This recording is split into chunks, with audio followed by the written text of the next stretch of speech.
Olá, meu nome é Robson Mamed, eu sou aluno do curso de Ciência da Computação da Cruzeiro do Sul e esse aqui é a demonstração do projeto final da disciplina de visualização de dados. Muito bem, nesse trabalho a gente teve que apresentar 3 técnicas com 3 gráficos ali e obedecer uns critérios que foram colocados para a gente no comando do projeto. Beleza. Então, analisando o notebook aqui, a gente tem nesse primeiro ponto a instalação e carga das bibliotecas que vão ser utilizadas, tá? E partindo já para a primeira visualização, né, aqui eu utilizo a técnica de estatística descritiva para os gráficos, utilizando gráficos setoriais. O contexto dele são as eleições presidenciais de 2022, primeiro turno. O primeiro turno foi escolhido por conta da quantidade de candidatos envolvidos e que tornaria o trabalho mais interessante. A fonte de dados está aqui, né? Seriam os dados abertos do TSE, e a escolha foi desse primeiro dataset aqui do primeiro turno, por conta de ser um dataset menos pesado, né? Mais leve, para baixar e trabalhar com ele. Os outros eram muito pesados. Enfim. Então aqui praticamente a coisa vai se repetir para todos os demais gráficos. Qual é o arquivo que a gente vai trabalhar? A carga de dados, sendo jogado num data frame. Aqui uma transformação dos dados para o que vai interessar, quais são as colunas que eu vou trabalhar dentro do dataset. Aqui eu já faço uma seleção de quais as colunas e também uma agregação dos votos. Aqui individualmente eu pego os primeiros colocados, os primeiros 4 mais votados, e os demais eu fiz uma agregação. Tanto neles, né, que a representatividade dos votos dele eram baixa, e de brancos e nulos. E depois disso, é sempre aquele trabalho de preparar o gráfico, ajustando as legendas, plotando aqui pelo Matplotlib as configurações dos gráficos e títulos, e por fim a gente faz aqui a visualização do gráfico. Então, o gráfico de pizza, ainda que questionado por muitos, né, eu não vejo problema nenhum em utilizar, ele é bem direto de ser lido e pode ser utilizado para muitas visualizações. Tá? Então aqui é o resultado. Então o que a gente vê aqui, aquela agregação dos demais foi bem interessante, porque eles eram 1% dos votos. Perfeito. Aqui eu faço uma exibição dos dados já agregados. Né? Beleza.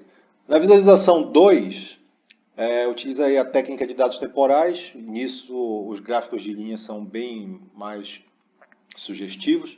E o contexto deles foi a concentração de CO e O3 nos anos de 2004 e 2005. Então, como envolve tempo, né, gráficos de linha estão intimamente relacionados. Aqui o dataset, que pode ser visualizado aqui na universidade, no dataset de Machine Learning da Universidade de Irvine, né, e aqui a gente tem a qualidade do ar e a descrição do dataset completo. Novamente trabalho, dizer qual é o arquivo, carregar, fazer o trabalho de quais são os dados que me interessam, algumas transformações também são utilizadas e a configuração do gráfico através do objeto PLT.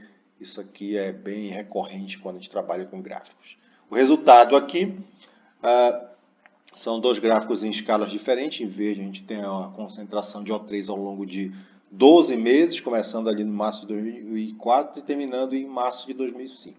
Né? Enquanto a de CO ela ficou mais concentrada aqui embaixo, né? Quase que não mostrando concentração alguma. Aqui a gente tem interessantes como a concentração ela demorou um pouco mais para subir aqui em determinados períodos do ano, né? Ficou mais espaçada, enquanto aqui ela já houve uma variação muito, muito forte. Então, são alguns dos insights que a gente pode conseguir. Perfeito.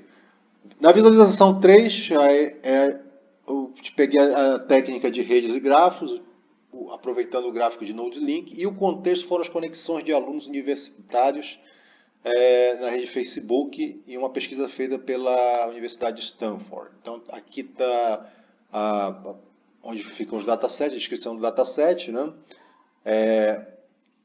Na descrição, eles omitiram o que os dados são exatamente, quais são os agrupamentos, mas, de forma geral, eles queriam ver quais são os alunos que estão conectados no Facebook, aqui na universidade, e quais são, como é que a gente pode agrupar as preferências desses alunos. Então, eles não revelaram que preferências são essas, eles só citaram o exemplo. Ah, preferências políticas seria uma dessas. Então, questão de proteção de dados eles não colocaram lá. Mas a gente já consegue ver algo interessante nesse gráfico. De novo, o mesmo trabalho, qual é a localização do dataset. Isso aqui é interessante porque a gente já joga o URL e ele vai lá catar o arquivo, né, zipado, e faz um trabalho de descompactação, pegando o arquivo que interessa, esse TXT aqui, que está dentro dos arquivos zipados. Então, tudo isso aqui ele já faz automaticamente para a gente, não precisa baixar. O grafo aqui é construído a partir desse arquivo extraído. A gente imprime aqui algumas informações e ele vai nos dar aqui que o grafo é feito por 4.039 nós e 80 mil, mais de 80 mil arestas. Perfeito, vamos para o resultado. O resultado dele aqui, essas concentrações são as características, né, que o dataset não revela o que é, né, questão de privacidade. Mas a gente pode aqui ver, olha, essa rapaziada todinha está conectada, todos eles estão conectados de alguma forma, né, com alguém. Mas essa rapaziada aqui, além de eles estarem conectados, eles têm uma preferência em comum, né? Essa outra aqui, a gente vê que essa concentração está maior, pelo menos de forma visual aqui a gente percebe isso. Essa aqui já está menor em relação aos demais, né? Então ela está sendo colocada bem mais afastada, isso também é colocado pelas arestas. E no meio do caminho tem a galera que não se identifica com nenhum um perfil e nem outro, mas tem relacionamento com alguns alunos, né?